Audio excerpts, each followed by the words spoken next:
Esta es la palabra de fe que predicamos, que si confesares con tu boca que Jesús es el Señor y creyeres en tu corazón que Dios le levantó de los muertos, serás salvo. La Iglesia Tabernáculo de la Fe presenta un mensaje de esperanza.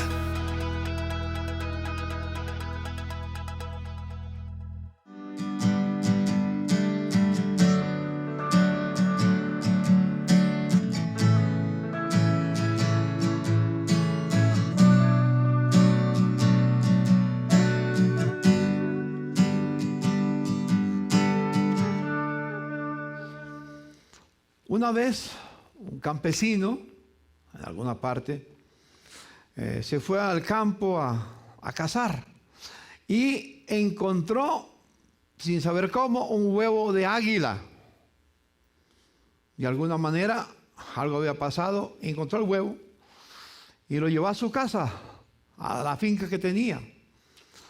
Y no sabía qué hacer con el huevo, pero se dio cuenta que las gallinas estaban un criadero de gallinas. Entonces la llevó al gallinero para que las gallinas lo calentaran, para ver si había facilidad de que naciera el aguilucho. Y con tan buena suerte que una gallina se encariñó del huevo y lo cobijó, lo calentó y nació el polluelo, que naturalmente no era una gallina, era un águila. Pero nació en el gallinero y se crió en el gallinero y aprendió a comer como las gallinas, buscando gusanos en la tierra, comiendo hierba, todo, en fin, como viven las gallinas. Caminaba como gallina, cacareaba como gallina, aprendió de todo. Fue muy inteligente para absorber cómo vivían las gallinas. Un día, ya pasaron los años, pasaron 2, 3 años, y la gallina, es decir, el aguilucho, que creía que era una gallina, porque era lo que tenía en su mente, seguía como gallina, 2, 3 años, 4 años. Un día vino un naturalista a la finca, pasó por ese lado, y pues pidió que le dieran posada. Y le dieron posada. Con gran sorpresa, él va al gallinero y ve que hay una gallina muy diferente, con unas alas enormes que al extenderlas tal vez tenían 3 metros o más de ancho. Pero comía como gallina, andaba como gallina, vivía como gallina, en fin, todo como una gallina. Y recuerde, cacareaba como gallina. Bueno, el naturalista dijo, pero ese animal no puede estar aquí, tiene que estar en su hábitat. Entonces dijo, el campesino dijo, no, y él ya se acostumbró a ser una gallina y por eso vive como gallina, anda como gallina. Y le dijo, no, ese animal no es para este ambiente, este no es su hábitat. Hay que sacarlo para que esté en su campo. Entonces el hombre, el campesino le dijo, usted pierde el tiempo porque ya lleva 5 años acá y es gallina, ella cree que es gallina. ¿Y quién le quita la cabeza que es gallina? Usted no le puede dar ningún consejo para que no sea gallina.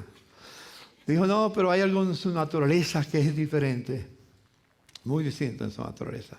Entonces cogió la águila, la puso en la mano porque era mansita y la llevó al segundo piso de la casa. Y la trató de levantar y la mandó y ¡pum! Voló otra vez donde estaban las gallinas. Se quedó donde estaban las gallinas. Entonces no sabía qué hacer. Hizo muchos intentos para llevarla, para que volara, pero nada. Un día dijo, no, esta no es gallina, es un águila real, es un águila preciosa, este no es su hábitat. Entonces le dijo al campesino, le dijo, acompáñeme, vamos a una montaña bien alta. Vamos a salirnos de la ciudad donde habitan los hombres, vamos a estar fuera, lejos, donde no vea ninguna gallina. Entonces aceptó, se fue, el campesino se reía, va a ver que fracasa otra vez porque ella cree que es gallina. Bueno, se fueron al campo y llegaron a la montaña alta y ella la tomó en su mano, al águila, y él la miraba por todos lados, miraba por todas partes. Y él le decía, la trataba, no, ella agarrada a la mano del naturalista. Y nada que volaba. De repente allá apareció un águila volando. Un águila de su misma raza. Y cuando vio el águila volando, ella levantó las alas y comenzó a moverlos. Y él le hizo así y voló y se fue con las águilas. Y nunca más volvió. Dejó de ser que no era gallina. Dejó de creer que era gallina. Yo le hago una pregunta. ¿Cuántos de ustedes creen que son gallinas? ¿O son águilas? Los jóvenes caminan y se cansan. Los jóvenes caminan y se cansan. ¿Sí? Flaquean, les faltan las fuerzas. Pero los que esperan en Jehová tendrán nuevas fuerzas. Correrán como águilas. Caminarán, volarán y no se cansarán. Y es la intención esta mañana que tengo en mi corazón. Que nuestros hijos no caminen como gallinas. No anden como gallinas. No piensen como gallinas. Es decir, no piensen como el mundo piensa. Porque ellos no fueron creados para vivir en ese hábitat del mundo corrupto, pervertido en que existimos. Ellos fueron creados para vivir, para volar alto con el Señor y estar con Él para gloria y honra de su nombre. ¿Están listos, hermanos? Vamos a iniciar con ese pensamiento de introducción nuestro tema. Y quiero decirles algo que menciona muchos pasajes de la Biblia hablan de las águilas. En el libro de Deuteronomio 32:11 dice: como el águila que excita su nidada, revolotea sobre sus pollos, extiende sus alas, los toma y los lleva sobre sus plumas. Una de las águilas que había en los tiempos, hace 4000 años, cuando escribió Moisés este libro, terminando ya lo último que dice antes de ir a contemplar la tierra prometida y no entrar en ella, como lo encontramos en la historia de Moisés. Él está hablando todo el libro de los Salmos, está hablando de la importancia de dejar una generación que sea de bendición en la tierra. Todo el libro de Deuteronomio habla desde un principio hasta un final, queriendo dejar entendido que Dios nos creó para volar como las águilas. Algunos entendidos en el tema, que leyeron historia, no sé qué libros leyeron, dicen que las águilas tienen una característica. Cuando tienen el polluelo, hacen los nidos bien alto, en las rocas sobre todo donde ellos vivían. En las rocas hacen los nidos, bien lejos donde está alguien que los pueda matar o hacerles daño. Es su instinto. Entonces, hace el nido con ramas muy gruesas que tienen espinos, se entretejen los espinos y luego después hace fuerte el nido porque ella va a estar acostada en el nido y cuando nazcan los aguilochos van a estar en el nido por 2-3 meses en el nido, entonces van creciendo rápidamente. Entonces lo pone abullonado con ramas, con pasto, con muchas cosas y queda suavecito, las espinas no aparecen por en la parte. Cuando ya los aguilochos nacen, entonces ella le trae comida, él le trae comida todos los días, ella lo cuida y él va y trae la comida, pescado o animales que caza, en fin, para que coman. Les da la comida y ellos se sienten felices porque esperan noche y día que mamá les traiga de comer, que papá les traiga de comer y que la mamá los cuide. Se parece mucho a muchos hijos hoy en día, que se acostumbraron a que mamá trabaje en la casa, le tenga la comida, le tenga todo, y los padres trabajen y le den de comer y ellos tranquilos. Llegan a los 20 años, a los 30 años, 40, 50 años, y en el hotel mamá. Pero el águila no aprendió eso. Yo no sé dónde lo aprendimos, porque no está en la Escritura. ¿Dónde lo aprendimos? Pero muchos hogares todavía están. Tal vez algunos hijos están que tal vez estará pensando, hermano, entonces me está pidiendo que mi mamá y mi papá me echen de la casa. No, no estoy pidiendo que los padres sean responsables y ustedes jóvenes también. Jóvenes también. Bueno, ¿qué hace el águila? Entonces comienza a quitarles el bullonado que tiene y les saca de la paja, lo que es suavecito, y las espinas comienzan a florecer. Y cuando ya las espinas salen, ya los aguiluchos ya no pueden quedarse ahí, porque las espinas no los dejan tranquilos y brincan al borde del nido.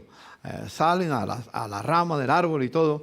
Pero siguen esperando que mamá les traiga, que los cuide y que el papá les traiga comida. Siguen adelante. Y el águila tiene inteligencia porque sabe que sus hijos no fueron dados para que se estén en el nido todo el tiempo. Tienen que cumplir la labor para la cual Dios los creó.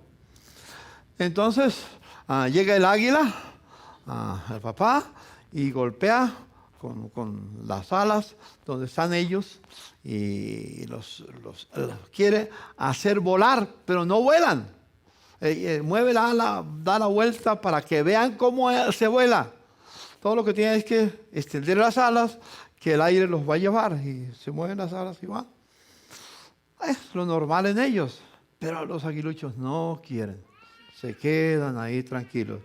Entonces el papá por fin viene y le pega con el ala a uno de ellos y de alguna manera los empuja y los lleva sobre sus alas, lo que dice el pasaje. ¿Qué dice? Extiende sus alas, los toma y los lleva sobre sus plumas. Y se sube el aguilucho ahí, papá, buena protección. Entonces vuela papá y él se queda en las alas del águila, feliz contemplando un nuevo panorama que no había visto, pero papá es el que lo cuida. Pero el papá tiene una intención, enseñarlo a volar. Entonces cuando va bien alto, hace algo el águila. ¿Sabe qué hace? Se desprende. Se desprende y el aguilucho queda en el aire botado. Entonces comienza a mover las alas, a ver, pero no puede todavía, no sabe cómo hacer. Y comienza a caer y el águila vuela otra vez por debajo y lo recibe. ¡Qué felicidad que está porque papá lo cuida! Pero el águila no descansa hasta que su hijo no vuela. Por eso el pasaje es interesante. Anótenlo. Deuteronomio 32:11. No sé cuántos habían pensado en ese pasaje. ¿Cuántos lo han leído? Pero quizás lo leyeron y pasaron por alto. Tiene mucha enseñanza. Repitámoslo otra vez. Como el águila que excita su nidada, revolotea sobre sus pollos, extiende sus alas, los toma y los lleva sobre sus plumas. Así es el Señor con nosotros. Espero que esta ilustración de introducción nos sirva en esta mañana. Yo quisiera decir, como he dicho en otras oportunidades, que las familias son la base para una iglesia sana. Si las familias que componen la iglesia son familias disfuncionales, enfermas, la iglesia no está sana, está enferma, con una enfermedad peor que el cáncer. Porque tiene una transmisión generacional. Igual lo he dicho, las familias sanas son la base para una nación sana. Si las familias que componen la nación están enfermas, son disfuncionales, la nación no será sana y no podrá encontrar paz jamás. Eso que le prometan la paz total, Jesús dijo, cuando digan paz y seguridad, vendrá sobre ellos destrucción repentina. No es que no queramos la paz, queremos la paz. Jesús dijo, mi paz os dejo, mi paz os doy, no como el mundo la da, yo os la doy. Dios tiene paz, pero para tener paz tenemos que tener comunión con Jesucristo. Paz para con Dios por medio de nuestro Señor Jesucristo. Diga conmigo, paz para con Dios. por medio de nuestro Señor Jesucristo. Oremos para que nuestra nación tenga paz para con Dios primero. Si no tiene paz para con Dios, no va a haber paz. Ni en Colombia, ni en Rusia, ni en Ucrania, ni en ninguna otra parte del mundo. Ni las guerras que hay en Siria y otras partes ahora con el terremoto están con muchas dificultades. Recordemos eso, hermanos. La clave para una familia sana es el matrimonio. Si el matrimonio está enfermo, tiene conflictos que no quiere arreglar, la familia estará enferma. No es el divorcio la respuesta, es el perdón la respuesta. Porque el matrimonio es un pacto con Dios. Si la clave de la familia es el matrimonio, ¿quién es la clave del matrimonio? El hombre. Lo he dicho otras veces, en Hombres de Valor lo anunciamos muchas veces. El hombre en la familia, en el matrimonio, ¿es la clave o el clavo? Vi los recién casados aquí. Así que, pues para ti, hermano. Aquí hay 2 recién casados, ¿verdad? No, ya viene el otro. Ya.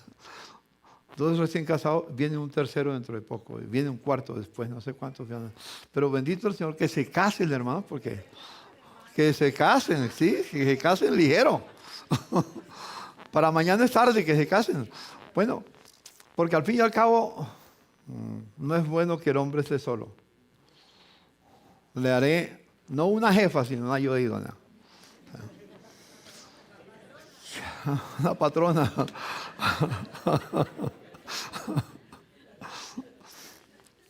Yo quisiera esta mañana tener un estilo de enseñanza que siempre me caracteriza con ello, pero no dejándolo uno atrás, a un lado, siempre lo hago. Hago las dos, pero enfatizo uno. Es lo que llamamos querigma y didaqué. Querigma es la proclamación de Jesucristo. El hecho de Jesucristo, de la persona de Jesucristo, ese es el querigma, el evangelio es el querigma. Y didaqué o didaqué es la enseñanza.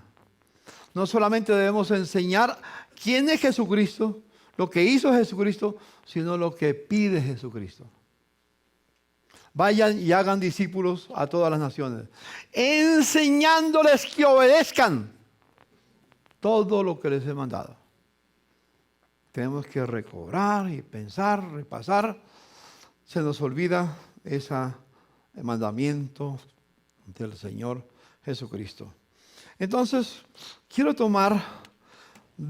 a tratar de tomar 2 ilustraciones de la Biblia y voy a pasar rápidamente esas ilustraciones para terminar con una enseñanza especial, aunque las enseñanzas o las ilustraciones que tengo bíblicas tienen enseñanza muy profunda. Voy a hablar de un hombre que era un hombre bueno, un hombre que no era inmoral, era fiel en su matrimonio, no fue un hombre corrupto, vivió los 10 mandamientos, los estatutos, normas que Dios estableció. Fue fiel a todos los preceptos de la Torá, del Antiguo Testamento, de Génesis, Éxodo, Levíticos, Números, Deuteronomio. Era fiel en todo. Y tenía una integridad en su vida e integridad en su ministerio. Pero tuvo una falla. Y es la que vamos a mirar. ¿Cuál fue la falla del sacerdote Elí? ¿Dónde falló? Miremos en primer lugar un texto abreviando. Ustedes pueden leer la historia en el 1 Samuel capítulo 1, capítulo 2, capítulo 3, capítulo 4. Voy a detenerme en el 2, en el 3 y un resumen en el 4, capítulo 4. Dice el capítulo 2, versículo 12, ese hombre que era muy bueno, que era íntegro, que tenía aparentemente buen testimonio entre sus compañeros de ministerio, de sacerdocio, no sé con quién más, Pero los hijos de Elí eran ¿qué?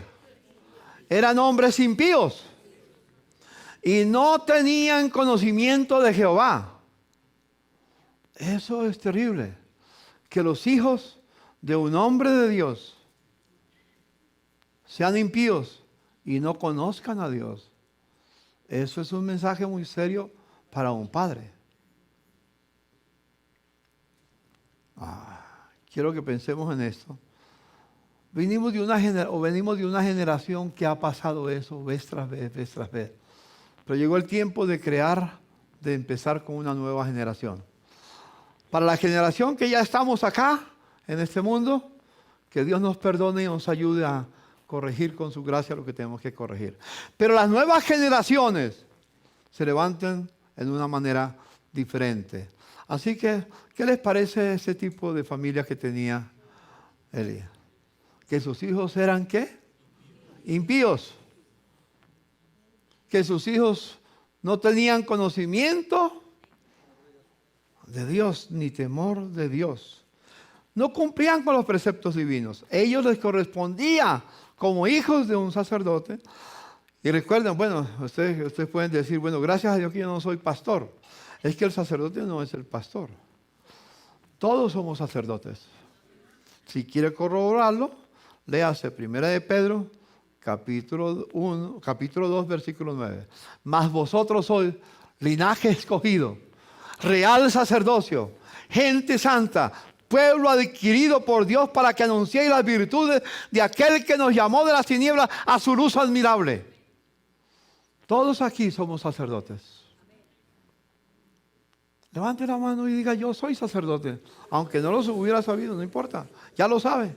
Levante bien la mano, no le dé miedo, no le dé miedo. Él es un sacerdote de Dios, todos. No, Dios no escoge en su pueblo, unos para ser sacerdotes y otros para no ser sacerdotes. Hay una historia aquí muy linda que no tengo tiempo de esbozarla hoy, porque cuando Dios llamó al pueblo de Israel, lo llamó con esa intención. El capítulo 19 de Éxodo lo llamó con la intención de que toda la nación fueran sacerdotes santos para Él. Pero en el camino algo pasó y Dios tuvo que elegir una tribu de las 12 para hacer. Pero de eso hablaremos en otra oportunidad. Solamente tengamos en mente en este aspecto. Así que los hijos de Samuel no cumplían con los preceptos, con los mandamientos. Los hijos de Elí no cumplían con los preceptos que el Señor había entregado. No tenían integridad ministerial en su vida, en todo lo que fuera. Así que lo primero que tenemos que decir, que estos jóvenes, si ustedes siguen leyendo el capítulo 2, tenían una característica. No solo eran impíos, pero eran impíos porque hacían una cosa. Abusaban de las mujeres que venían al templo. Léanse el capítulo 2. Ahí van a encontrar toda la impiedad de estos jóvenes. No tengo tiempo de entrar a leerlo. Dios entonces vio esa situación y le dio una oportunidad a Elí para que corrigiera su camino. Entonces dice en 1 de Samuel, en el verso 27 de 1 de Samuel capítulo 2, dice, un hombre de Dios fue a ver a Elí y le dijo, así dice el Señor, bien sabes que yo me manifesté a tus antepasados cuando estaban en Egipto, bajo el poder de Faraón. De entre todas las tribus de Israel escogí a Aarón para que fuera mi sacerdote, es decir, para que en mi presencia se acercara a mi altar, quemara el incienso y se pusiera el efod. Además, a su familia le concedí las ofrendas de los israelitas que ellos queman en mi honor. ¿Por qué? ¿Por qué pues tratan ustedes con tanto desprecio los sacrificios y ofrendas que yo he ordenado que me traigan? ¿Por qué honras a tus hijos? Le dice Dios a Elí. ¿Por qué honras a tus hijos más que a mí? Y los engordas con lo mejor de todas las ofrendas de mi pueblo Israel. Por lo tanto, dice el Señor, de ninguna manera permitiré que tus parientes me sirvan.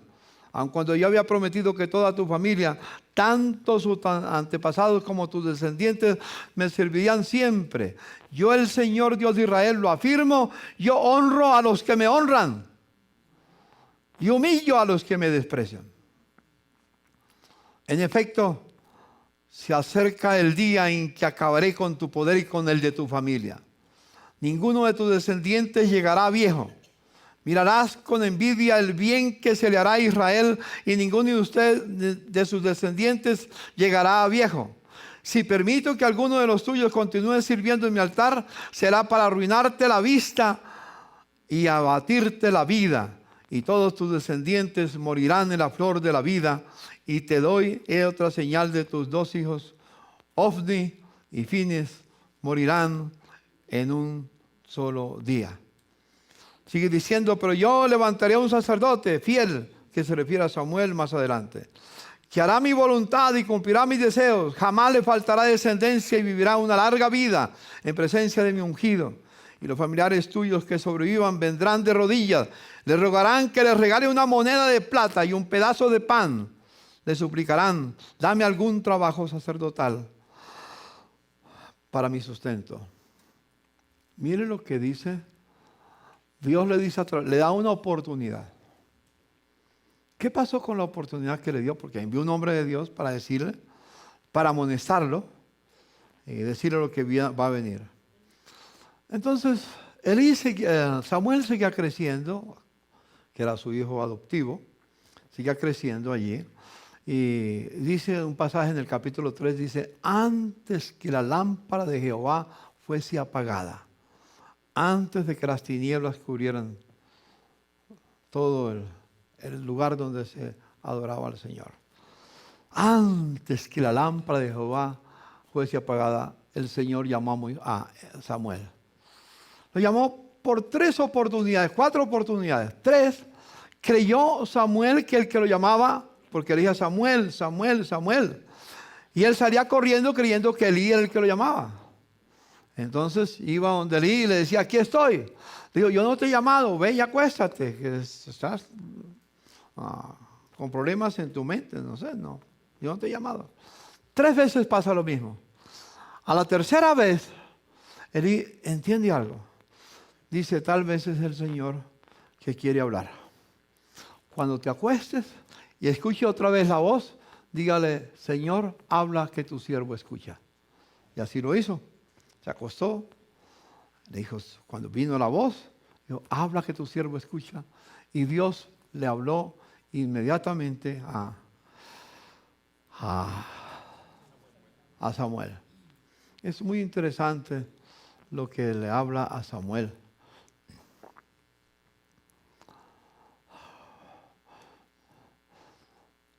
Aquí, una cosa que quiero enfatizar aquí. Que Elí era muy viejo, oía todo lo que sus hijos hacían con todo Israel, cómo dormían con las mujeres que velaban a la puerta del tabernáculo de reunión, y les dijo, ¿por qué hacéis cosas semejantes? Con una autoridad impresionante. ¿Sí? ¿Por qué se portan mal, hijos míos? Mire, ese no es buen testimonio el que están dando. ¿Sí? Oigan todo lo que hablan. No, hijos míos, porque no es buena fama la que yo oigo, pues hacéis pecar al pueblo de Jehová. Si pecar el hombre contra el hombre, los jueces lo juzgarán. Mas si alguno pecare contra Jehová, ¿quién rogará por él? Pero ellos no oyeron la voz de su padre, porque Jehová había resuelto hacerlos morir. La historia es muy triste, muy difícil. A veces los padres tratamos de tratar el pecado de nuestros hijos con blandura, con lástima. Y después cuando se van, no, pobrecito, es que es un jovencito, es un muchacho, todavía no tiene experiencia, no. Dejémoslo que disfrute de la vida, que después. ¿A quién Dios va a llamar la atención? En el capítulo 3, verso 10.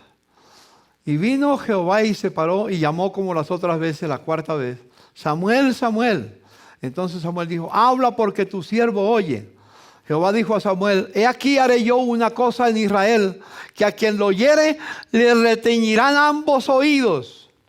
Aquel día yo cumpliré contra Elí todas las cosas que he dicho sobre su casa, desde el principio hasta el fin, y le mostraré que yo juzgaré su casa para siempre por la iniquidad que él sabe, porque sus hijos han blasfemado a Dios y él no los ha estorbado. ¿El hombre es el clavo o la clave? Y Dios no le habló a la esposa. ¿A quién le habló? Al hombre. Por tanto, yo he jurado la casa de Elí, que la iniquidad de la casa de Elí no será expiada jamás, ni con sacrificios, ni con ofrenda.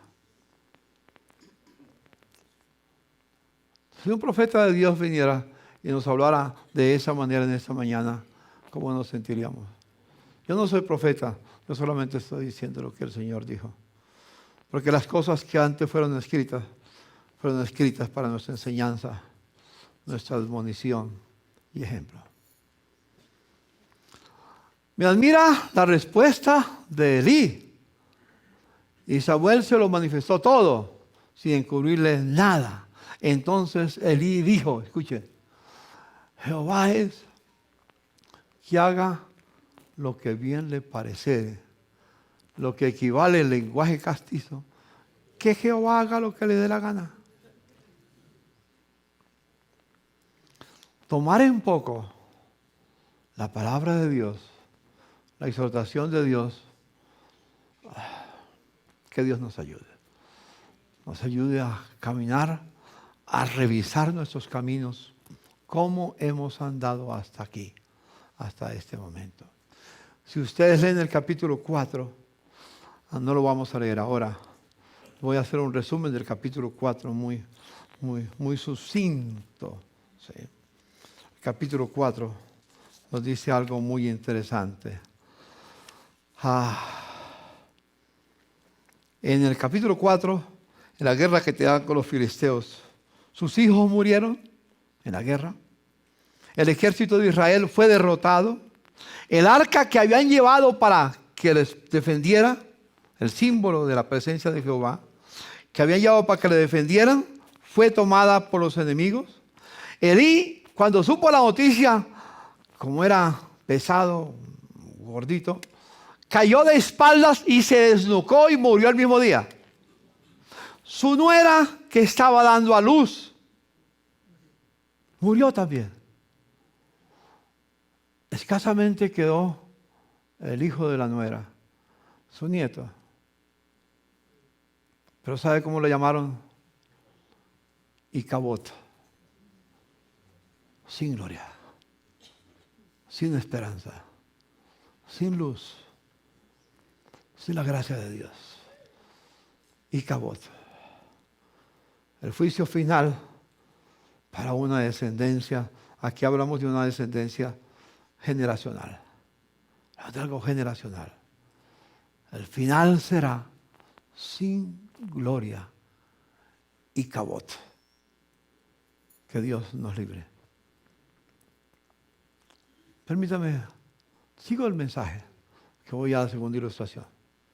Señor, llegar a este punto, Señor mío, para mí no es fácil, Señor mío. Porque le estoy hablando de un Dios santo a un pueblo al que tú has llamado a ser santo, Señor mío. Y un pueblo santo es uno que obedece todos tus mandamientos, Señor. Elí fue llamado al sacerdocio porque era nación santa, parte de la nación santa. Del pueblo santo, de la tribu santa que tú escogiste, Señor mío. No era un trabajo profesional, era parte de lo que representaba y reflejaba tu santidad, Señor mío. Él no quiso vivir en la santidad tuya, Señor, y pereció toda su descendencia. Pido por mis hermanos y por mí mismo, Señor mío. No soy el ejemplo de pureza, de perfección, Señor. Pero he acudido a ti, Señor mío. Y no he dicho como Elí. Es Jehová que haga lo que quiera. Yo he dicho, Señor, venga a tu reino y hágase tu voluntad, aquí en esta iglesia, en cada familia, en mi hogar, en cada ministerio, hágase tu voluntad, como se hace en el cielo. Porque tú has dicho, sed santos, porque yo soy santo, Señor. Ayúdanos a vivir en el camino de la santidad, para tu gloria y para tu honra. Amén. Voy con el segundo ejemplo en la Escritura. Es un hombre que no era del pueblo de Dios. Ahí empezó Israel a formarse. Se llamaba Abraham. Yo quiero que abran sus Biblias conmigo en el libro de Génesis, en el capítulo 12. Dios llamó a Abraham de la tierra de Ur de Caldea y le dijo algo. Le dijo el verso 1 del capítulo 12 de Génesis.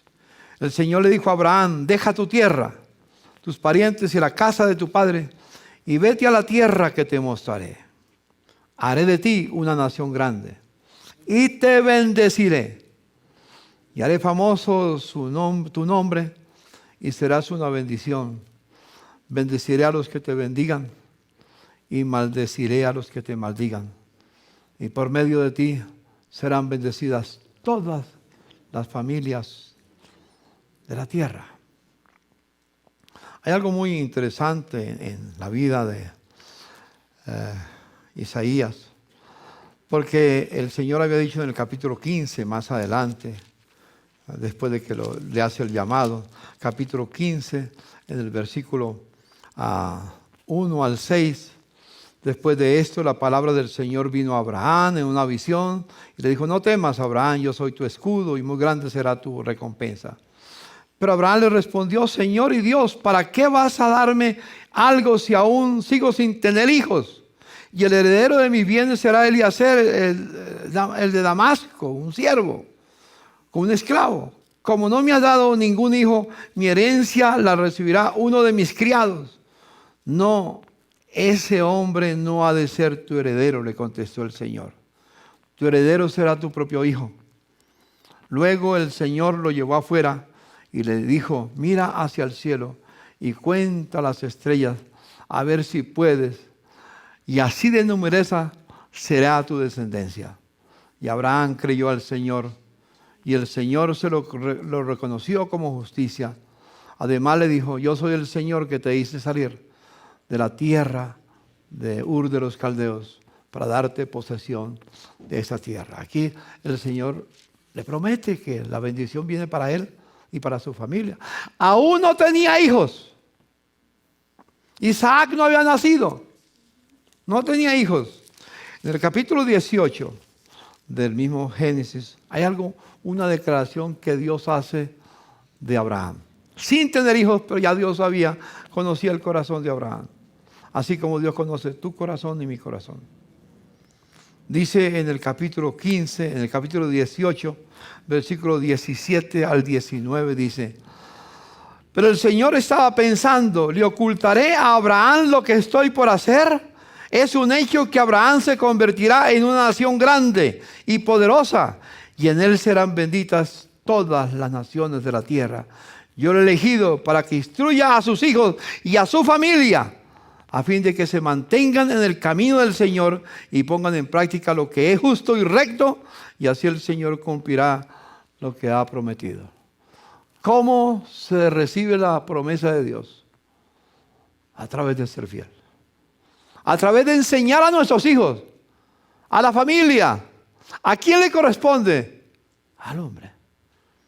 He dicho otras veces, y lo digo, sí, es una mujer sola que está, una hermana que está sola porque su marido la abandonó, o porque murió, o por cualquier otra circunstancia, o porque es madre soltera y está sola al frente de la situación con sus hijos.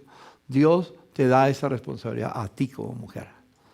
Pero los matrimonios que están unidos en matrimonio, Dios habla al varón. Y la mujer entonces es la ayuda idónea para él. Así que, ¿qué le parece ese testimonio que Dios da de Abraham? Yo sé, dice Dios, yo sé Tengo la certeza que Él enseñará a sus hijos el camino mío, camino que yo le ordene. Andará en mis estatutos y vivirá siempre en mi presencia. Si nosotros seguimos mirando el caso de la descendencia de Abraham, ustedes van a encontrar que en Isaac, después de que nació Isaac, ya crecido, ya se había casado, él siguió fiel al Señor. Y después con su nieto, que era Jacob, el famoso Jacob, ¿sí? Sigue leyendo Génesis, que no es... También Dios a través de él, a Jacob, en esa pelea que tiene con el ángel, le dice: ya no te llamarás más Jacob, que es engañador. Te llamarás Israel, porque serás príncipe con Dios. La bendición de alguien que obedece va hasta la tercera generación en ese caso. Pero Dios promete después del pacto que hace con Moisés, con el pueblo de Israel, dice que nos promete la bendición hasta 1000 generaciones. Lo mínimo son 3 generaciones, pero Dios quiere que todas las demás generaciones caminen con el Señor. Hermanos míos, ¿cuál fue el secreto de Abraham para ser ese hombre? Hermanos míos, en el capítulo 12, otra vez volvamos al 12, y en el versículo 7 nos dice algo muy fascinante. Capítulo 12, verso 7. Me han oído hablar de este pasaje, de este pensamiento algunas veces. El versículo 7 dice: allí el Señor se le apareció a Abraham otra vez, después de que lo había bendecido, y le dijo: yo le daré a esta tierra a tu descendencia. Entonces Abraham erigió, ¿qué? Un altar al Señor, porque se le había aparecido. De allí se dirigió a la región montañosa que está al este de Betel, donde armó o levantó su carpa o campamento, teniendo Betel al oeste y ahí al este. También en ese lugar erigió un altar al Señor e invocó el nombre del Señor. Lo he dicho, lo repito otra vez. La tienda que levantaban era para habitar, porque no tenían ciudades como las de ahora, tiendas como nómadas. Uno va a muchos lugares, en Israel todavía los nómadas levantan tiendas en el desierto y ahí viven. Pero él no solamente levantó la tienda para vivir, sino que en el lugar donde iba a vivir levantó un altar para adorar. Y lo digo en sencillas palabras. Todo lugar de habitación debe de ser un lugar de adoración. Tu casa, mi casa, no es solo un lugar para habitar. Para eso hay hoteles. Para eso hay otros sitios. Tú tienes una casa, pero no es hogar hasta que tu casa no sea solamente un lugar de habitación, sino un lugar de adoración.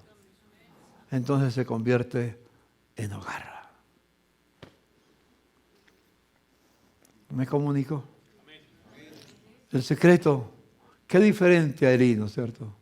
Si Elí hubiera hecho caso de esto, hubiera caminado, porque Elí vivió muchos años más tarde, hubiera hecho caso a lo que Elí, su antepasado Abraham, había hecho, hubiera sido una vida muy diferente, pero no hizo caso. Hermanos, tenemos la alternativa nosotros de hacer caso a Dios o de no hacer caso. De decir a Dios, pues tú lo dices, pues haga lo que quiera. O podemos decir como Abraham: Señor, mi lugar de habitación será a la vez un lugar de adoración. Entonces será un hogar para tu gloria y para tu honra. Amén. ¿Le puedes decir así al Señor? ¿Por qué no inclina su rostro al Señor y le dice: Señor, el lugar donde habito ha de ser un lugar de adoración? Un lugar para adorarte, para exaltarte, para darte a ti la gloria y la honra. Ayúdame, Señor, a tener un hogar, no simplemente un lugar de habitación. Señor, gracias por tu bondad. Gracias por tu amor. A ti sea la gloria, Señor. Amén. Amén.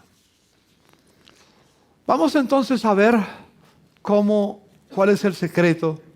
Y aquí viene un pasaje de enseñanza. Esas son ilustraciones. Pero ahora voy a hablar de enseñanza del Señor. Deuteronomio capítulo 6.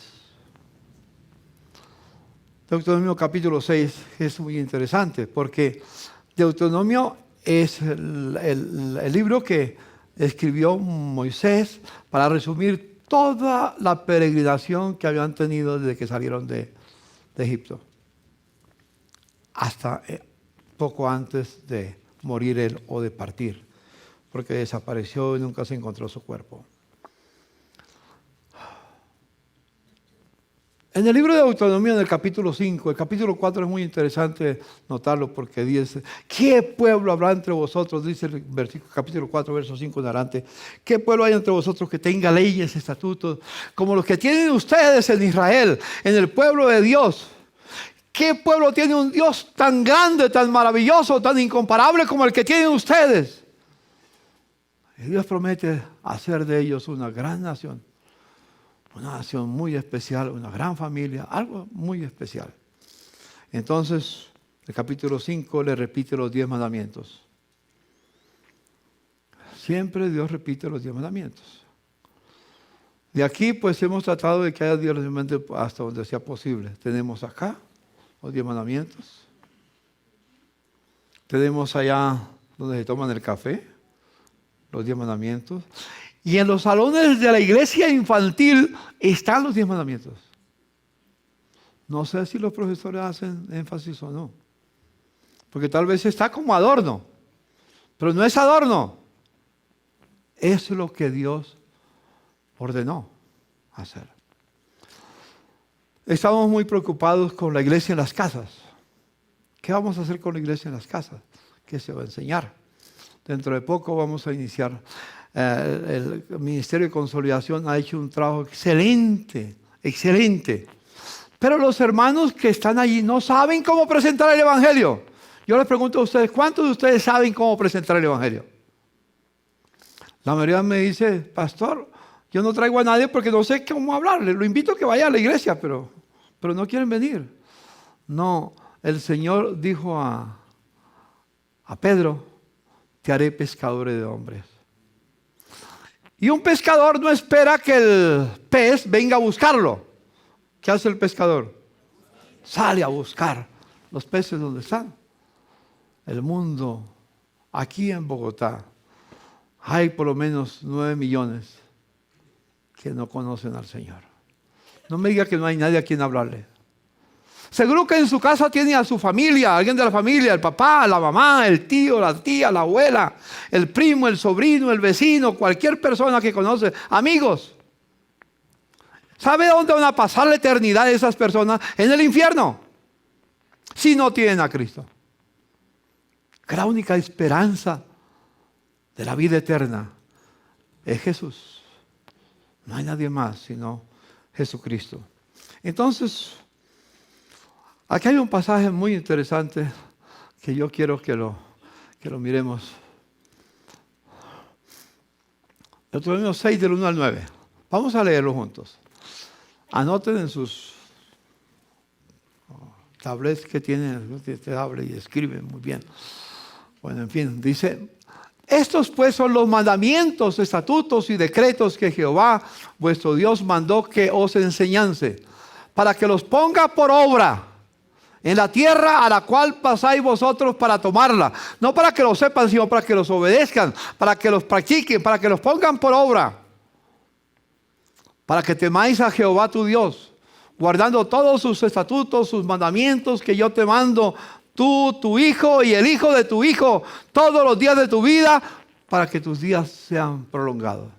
Tú, tu hijo, primera generación, segunda generación y tercera generación. Abraham, Isaac, Jacob. Por eso la Biblia habla de que Dios es el Dios de Abraham, Isaac de Jacob, que se proyecta a 1000 generaciones.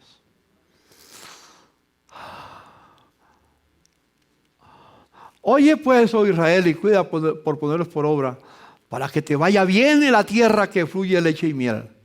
Y os multiplique como te ha dicho Jehová, el Dios de tus padres. Oye Israel, Jehová nuestro Dios, Jehová uno es, lo que es el Shema Israel. Y amarás a Jehová tu Dios con todo tu corazón, y de toda tu alma y con todas tus fuerzas. Y estas palabras que yo te mando hoy, los 10 mandamientos, ¿dónde tienen que estar? Estarán en tu corazón. ¿Y las repetirás a quiénes? A tus hijos. Y hablarás de ellas estando en tu casa, andando por el camino, al acostarte y cuando te levantes.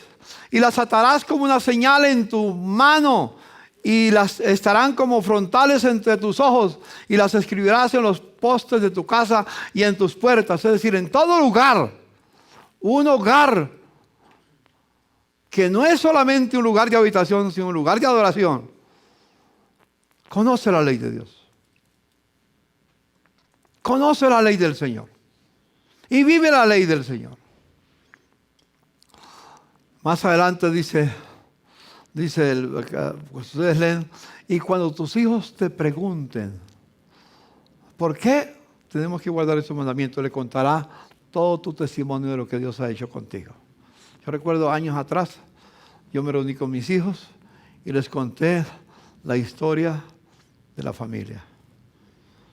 Fue un tiempo muy especial antes de nacer Marisa. Ya la conoce, ya leyó parte del testimonio desde la otra trinchera. Así que yo me reuní con ellos y les conté desde el momento en que mi mamá, como yo, a mí me contaron, encontró a mi mamá, dónde fueron a vivir, cómo fue ese matrimonio, etcétera, etcétera, toda la historia, porque yo quería contarles hasta el día que el Señor me llamó al ministerio. Pasaron 20 años lejos del Señor. No conocía, mi padre no conocía a Dios, mi familia no conocía a Dios. Eran religiosos, pero no conocían a Dios. Pero Dios fue llevándonos paso a paso, hasta que a los 20 años, Dios en su misericordia me alcanzó. Le conté a mis hijos. Así que qué bueno que tengan una noche de repente en su casa, con su hogar, y los padres le cuenten a sus hijos lo que fue la vida anterior de conocer al Señor, cómo conocieron al Señor y qué efecto ha tenido la vida en Cristo después de que conocieron al Señor y lo que Dios ha hecho con ustedes hasta hoy. Sus hijos merecen que conozcan la historia de su familia, por lo menos mentalmente su árbol genealógico, por lo menos. Así que ese mandamiento del Señor es inapelable. Deuteronomio capítulo 6. Y ya lo hemos leído. Anótenlo, hermanos, repásenlo en su casa y que Dios nos ayude en todo. Y ojalá que ustedes lean el libro de Deuteronomio. Es un libro fascinante. Muchos no lo leen. Pasa como con Levítico. La gente llega a Levítico y no le gusta porque hay que hacer este sacrificio, que el otro sacrificio, que las entrañas, que tal. Y se harta, se aburre. Números comienza a hablar de genealogías y se aburre de genealogías. No, todo tiene un secreto de parte de Dios. Lo que está escrito fue escrito para nuestra enseñanza, admonición y ejemplo. Yo voy a terminar esta parte. Tiempo se me está yendo. Llegando al libro sigamos en Deuteronomio, vamos al capítulo 30 ahora. Todo Deuteronomio está basado en la ley del Señor, en los mandamientos del Señor. Están las bendiciones y las maldiciones, están ahí. Y llega al capítulo 30 y dice el verso 11, ya para terminar. Ese mandamiento que hoy te ordeno obedecer no es superior a tus fuerzas, ni está fuera de tu alcance. no está arriba en el cielo para que preguntes, ¿quién subirá al cielo por nosotros para que nos lo traiga y así podamos escucharlo y obedecerlo? Tampoco está más allá del océano para que preguntes, ¿quién cruzará por nosotros hasta el otro lado del océano para que nos lo traiga y así podamos escucharlo y obedecerlo? No, la palabra está muy cerca de ti, la tienes en la boca, en el corazón y en tus manos para que lo obedezcas. Por eso es bueno tener la Biblia. El celular es bueno, el tablet es bueno, pero nada es comparable al libro de Dios. Lo tienes cerca de ti y lo puedes tener en tus manos. Y luego sigue diciendo, el verso 15 de Deuteronomio 30, 15. Hoy te doy a elegir entre la vida y la muerte, entre el bien y el mal. Hoy te ordeno que ames al Señor tu Dios, que andes en sus caminos y que cumplas sus mandamientos, preceptos y leyes. Así vivirás y te multiplicarás y el Señor tu Dios te bendecirá en la tierra de la que vas a tomar posesión. Pero si tu corazón se revela y no obedeces, sino que te desvías para adorar y servir a otros dioses, te advierto hoy que serás destruido sin remedio. No vivirás mucho tiempo en el territorio que vas a poseer luego de cruzar al otro lado del Jordán. Hoy pongo al cielo y a la tierra por testigo contra ti, de que te he dado a elegir entre la vida y la muerte, entre la bendición y la maldición. Elige pues la vida, para que vivas tú y tus descendientes. Ama al Señor tu Dios, obedeciéndole y siendo fiel a Él, porque de Él depende la vida, y por Él vivirás mucho tiempo, en el territorio que juró daré a sus antepasados Abraham, Isaac y Jacob. Dios dice, hoy les pongo delante de ti, delante de vosotros el bien y el mal, la vida y la muerte. El bien y la vida se obedecen mis mandamientos, se anden en sus caminos. El bien y la vida para tus hijos. ¿Cómo aprenden? ¿Dónde van a aprender tus hijos a honrar a padre y madre si no le enseñan los 10 mandamientos? ¿No dice el 5.º mandamiento? Honra a tu padre y a tu madre, y Pablo nos lo amplía, para que te vaya bien y seas de larga vida sobre la tierra. Hermano, no podemos vivir en la voluntad de Dios, bajo la bendición de Dios, si no obedecemos sus mandamientos. Creemos el rostro. Ora al Señor y dile, Señor, ayúdame, Señor. Recibiréis poder cuando haya venido sobre vosotros el Espíritu Santo y me seréis testigos en Jerusalén, Judea, Samaria y hasta lo último de la tierra. El Espíritu Santo vino para darte poder en tu vida, para vivir la palabra del Señor. No tienes que preguntar, ¿y quién nos lo enseña? Lo tienes en tus manos, lo has oído esta mañana. No tienes que preguntar a ningún extraño, no tienes que comprar ninguna enciclopedia. Hoy lo has oído. Muy sencillo, muy sencillo. Mi familia es fuente de bendición o es fuente de maldición. Dile, Señor, ayúdame a vivir para ti. Mire lo que dice en Malaquías 4:6. Él, el Señor, a través del profeta que enviaba, hará volver el corazón de los padres hacia los hijos y el corazón de los hijos hacia los padres. No sea que yo venga y hiera la tierra con maldición. Cuando Dios creó al hombre y a la mujer, los bendijo. Al cerrar el ciclo del Antiguo Testamento, como tenemos en la Biblia, termina con una palabra, no con bendición, sino que maldición. ¿Cómo? Si el corazón de los padres y los hijos no está alineado con la voluntad de Dios. Tal vez alguien me dirá, pastor, mis hijos están grandes ya. Ya no tengo nada que hacer con ellos. No es extraño que sea así. Pero nunca es tarde para Dios. Cree en el Señor Jesucristo. Creer es sinónimo de obedecer. Obedece al Señor Jesucristo y serás salvo tú y toda tu casa. Y aunque tus hijos tengan que venir a los pies de Cristo como el hijo pródigo, comiendo algarroba de los cerdos, pero volverán, vendrán. Tal vez el día de tu funeral recapacitarán y se rendirán al Señor. Como sucedió con el ladrón en la cruz. Dos con la misma alternativa. Uno lo negó, lo rechazó. Otro le dijo, acuérdate de mí cuando estés en tu reino. Y ese que le dijo, acuérdate de mí cuando estés en tu reino, Jesús le dijo, hoy estarás conmigo en el paraíso. Si oyeres hoy su voz, no endurezcáis vuestro corazón. El Tabernáculo de la Fe presentó un mensaje de esperanza.